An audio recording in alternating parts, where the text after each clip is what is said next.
राष्ट्र के लिए काम करने वाले और 30 पुरस्कार पाने वाले सोनम वांगचुक को अब अपराधी बताया जा रहा है। सोनम वांगचुक को 26 सितंबर को गिरफ्तार किया गया। ये गिरफ्तारी लद्दाख के लेह में हुए प्रदर्शनों के बाद हुई, जहां लोग लद्दाख को राज्य का दर्जा देने और संविधान की 6ठी अनुसूची के तहत सुरक्षा की मांग कर रहे थे।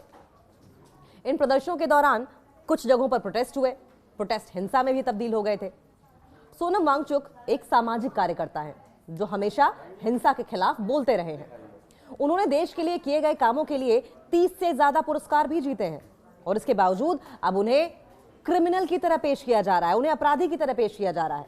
यह बात सुप्रीम कोर्ट में कही गई है। सरकार ने सोनम वांगचुक पर राष्ट्रीय सुरक्षा कानून यानी कि एनएसए लगाया है, जो कि एक बहुत सख्त कानून है। उनकी पत्नी और शिक्षिका गीतांजलि आंगमो ने इस गिरफ्तारी को गलत बताते हुए सुप्रीम कोर्ट में एक पिटीशन फाइल की है।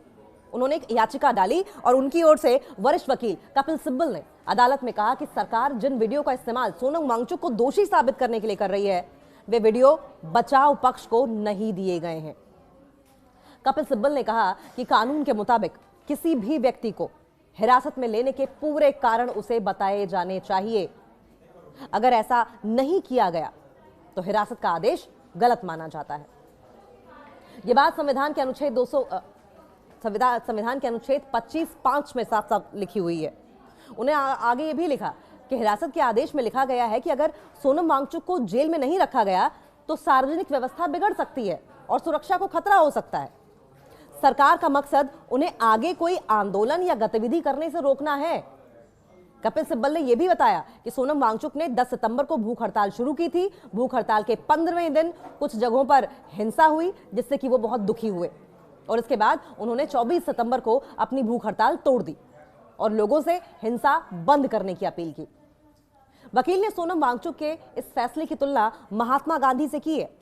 जैसे गांधी जी ने चौरा चौरी की हिंसा के बाद असहयोग आंदोलन को रोक दिया था, वैसे ही सोनम वांगचुक ने भी हिंसा होते ही अपना आंदोलन रोक दिया। सोनम वांगचुक एक शांतिपूर्ण सामाजिक कार्यकर्ता है, ये एक्सप्लेनेशन दिया गया। वे लद्दाख को राज्य का दर्जा और कानूनी सुरक्षा देने की मांग कर रहे थे। उन्होंने हिंसा का समर्थन नहीं किया, बल्कि हिंसा रोकने की अपील की। हिंसा होने पर अपना अनशन तोड़ दिया। इसके बावजूद उन्हें राष्ट्रीय सुरक्षा कानून के तहत गिरफ्तार किया गया, एनएसए लगाया गया और उन पर। उनकी पत्नी ने सुप्रीम कोर्ट में इस गिरफ्तारी को चुनौती दी है। वकील का कहना है कि सरकार ने कानून का सही तरीके से पालन नहीं किया। मामला अब सुप्रीम कोर्ट में विचाराधीन है। लेकिन अब कोर्ट में क्या कहा गया था? कोर्ट में यह पूछा गया कि राष्ट्र निर्माण के लिए जिस इंसान को, जिस शख्स को 30 अवार्ड्स मिले हों, 30 पुरस्कार मिले हों, क्या वो अपराधी हो गया है? उसे अब अपराधी बताया जा रहा है। ये दलील कोर्ट में दी गई है। सोनम वांगचुक का मामला कोर्ट में है। 26 सितंबर को उनकी गिरफ्तारी हुई थी, जब लद्दाख के लेह में राज्य का दर्जा दिए जाने और संविधान की 6ठी अनुसूची के तहत सुरक्षा की मांग को लेकर प्रदर्शनों के दौरान हिंसा भड़क गई। गाड़ियां जला दी गई, गवर्नमेंट ऑफिसेज में तोड़फोड़ की गई थी।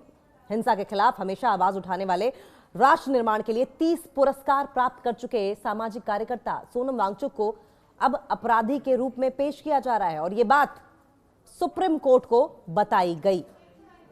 लेह लद्दाख में हुई हिंसा के बाद सोनम वांगचुक को 26 सितंबर को गिरफ्तार किया गया था। यह हिंसक घटनाएं राज्य का दर्जे के लिए संविधान की 6ठी अनुसूची के तहत सुरक्षा की मांग को लेकर चल रहे प्रदर्शनों के दौरान हुई थी।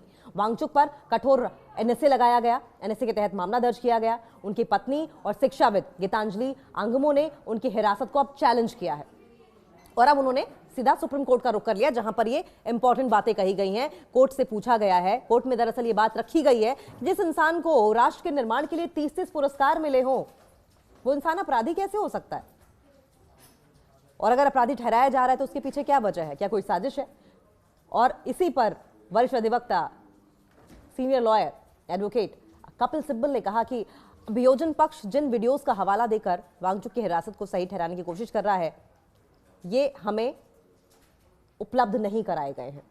उन्होंने कानून बताए, कानून के तहत किस तरीके से गलत किया जा रहा है, ये भी उन्होंने जानकारी देने की कोशिश की। साथ साथ उन्होंने कहा कि जब किसी व्यक्ति को निवारक हिरासत से संबंधित किसी कानून के तहत आदेश के अनुसार हिरासत में लिया जाता है, तो आदेश जारी करने वाले प्राधिकरण यथाशीघ्र उस व्यक्ति को हिरासत के आधारों की जानकारी देगा। उसे उस आदेश के विरुद्ध प्रतिवेदन देने का शीघ्रतम अवसर प्रदान करेगा। कपिल सिब्बल ने वांगचुक की ओर से दलील देते हुए यह कहा, कृपया हिरासत आदेश को देखें। कहा गया है कि मेरी हिरासत इसलिए आवश्यक है क्योंकि इससे सार्वजनिक व्यवस्था प्रभावित हो सकती है। उनका कहना है कि यदि मुझे हिरासत में नहीं लिया गया तो इससे कानून व्यवस्था बनाए रखने में बाधा आएगी और सुरक्षा को खतरा होगा। आप इसे सरकास्टिक कमेंट कह लीजिए या फिर वांगचुक की बात रखने का तरीका। उद्देश्य मुझे अपनी गतिविधियां जारी रखने से रोकना है। अब देखिए यहां पे जब ये लाइन वांगचुक कहते हैं तो यहां से क्लैरिटी आ जाती है कि वो कहना क्या चाह रहे हैं। वो ये कहना चाह रहे हैं कि उन्हें जानबूझ के बंद करके रखा गया है, उन्हें जानबूझ के हिरासत में रखा गया है। ऐसा नहीं था कि उन्हें हिरासत में लेने से कानून व्यवस्था प्रभावित नहीं होती, इससे कानून व्यवस्था बनाए रखने में बाधा आएगी। ये सिर्फ एकमात्र वजह नहीं थी, सुरक्षा को खतरा होगा ये वजह नहीं थी। उन्होंने कहा कि वजह तो ये थी, उनका उद्देश्य तो ये था कि मुझे अपनी गतिविधियां जारी रखने में बाधा पहुंचाई जाए। मैं अपनी एक्टिविटीज जो कर रहा था, छठी अनुसूची में शामिल करने की मांग कर रहा था, राज्य का दर्जा देने की जो मांग कर रहा था, वो जो एक्टिविटीज में मैं शामिल था वो सब करने से मुझे रोका जाए। मेरे हिरासत का ये रीजन है। उन्होंने आगे ये कहा कि मुझे 26 तारीख को हिरासत में लिया गया था। 10 सितंबर को मैंने भूख हड़ताल शुरू कर दी। बाकायदा जो भी घटनाक्रम हुआ था वो सब उन्होंने बताया और कहा कि मैं बहुत व्यथित भी हुआ था। उन्होंने कोर्ट में, सोनम वांगचुक ने कोर्ट में ये बातें रखी हैं। मैंने 24 सितंबर को अपनी भूख हड़ताल तोड़ दी और एक भाषण भी दिया जिसमें हिंसा रोकने की अपील मैंने की थी। ये तो सोनम वांगचुक के स्टेटमेंट्स रहे कोर्ट के अंदर।